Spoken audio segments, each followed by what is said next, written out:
நம்ம ஸ்டே பண்ணுற இடம் வந்து தெப்பக்கால். ஸோ இப்போ அடுத்தது என்ன பண்ண போகிறோம்னா, நம்ம இங்கேருந்து முடிச்சுட்டு மசனக்குடி போக போகிறோம். மசனக்குடியில் 6 பேருக்கு ஒரு ஜீப்புன்னு சொல்லிட்டு செப்பரேட் பண்ணிடுவாங்க. ஸோ ஜீப்பில் அங்கேருந்து மசனக்குடி, சிங்காரா, மயா ரோட் இது 3மே கவர் பண்ணுவோம். ஆல்மோஸ்ட் 2 hours ஆயிரும் முடிக்கிறதுக்கு.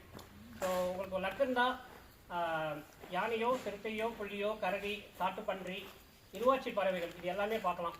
சிங்காரா போனீங்கன்னா ஃபுல்லாக காஃபி எஸ்டேட் தான். மேலே பார்த்து வந்தீங்கன்னா உங்களுக்கு இருவாச்சி பறவைகள் கிடைக்கும்.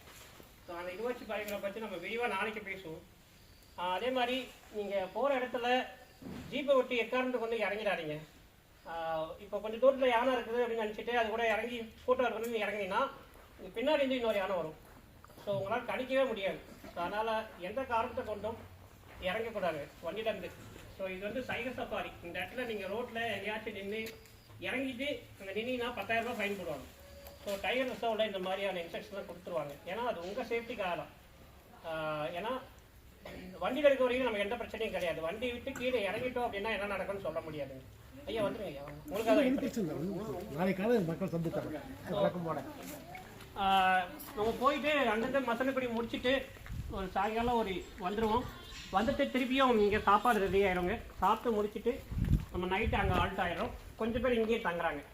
ஸோ அவங்க ரூமில் எல்லோரும் போய் ஆல்ட் ஆயிடுங்க. நைட்டில் வந்து 10 மணிக்கு மேலே கதவை திறந்து வெளியே எங்கேயும் வராதிங்க. 10 மணி வரைக்கும் ஓகே.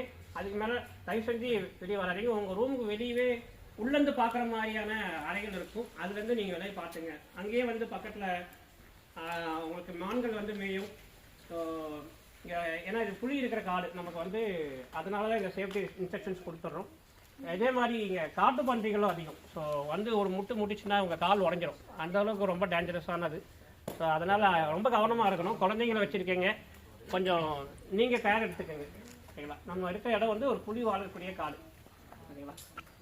அது முடிச்சுட்டு நாளைக்கு காலையில் 5 மணிக்கெல்லாம் கொஞ்சம் தயவு செஞ்சு எழுச்சிங்க. சீக்கிரமாக போனாதான் நம்ம வந்து விலங்குகளை பார்க்க முடியும். அதனால தான் ஈவினிங் சஃபாரியும் காலையில் சஃபாரியும் கொடுக்குறோம். நாளைக்கு காலையில் முதுமலையில் கோர் ஜோன் சஃபாரி கொடுக்குறாங்க. காட்டு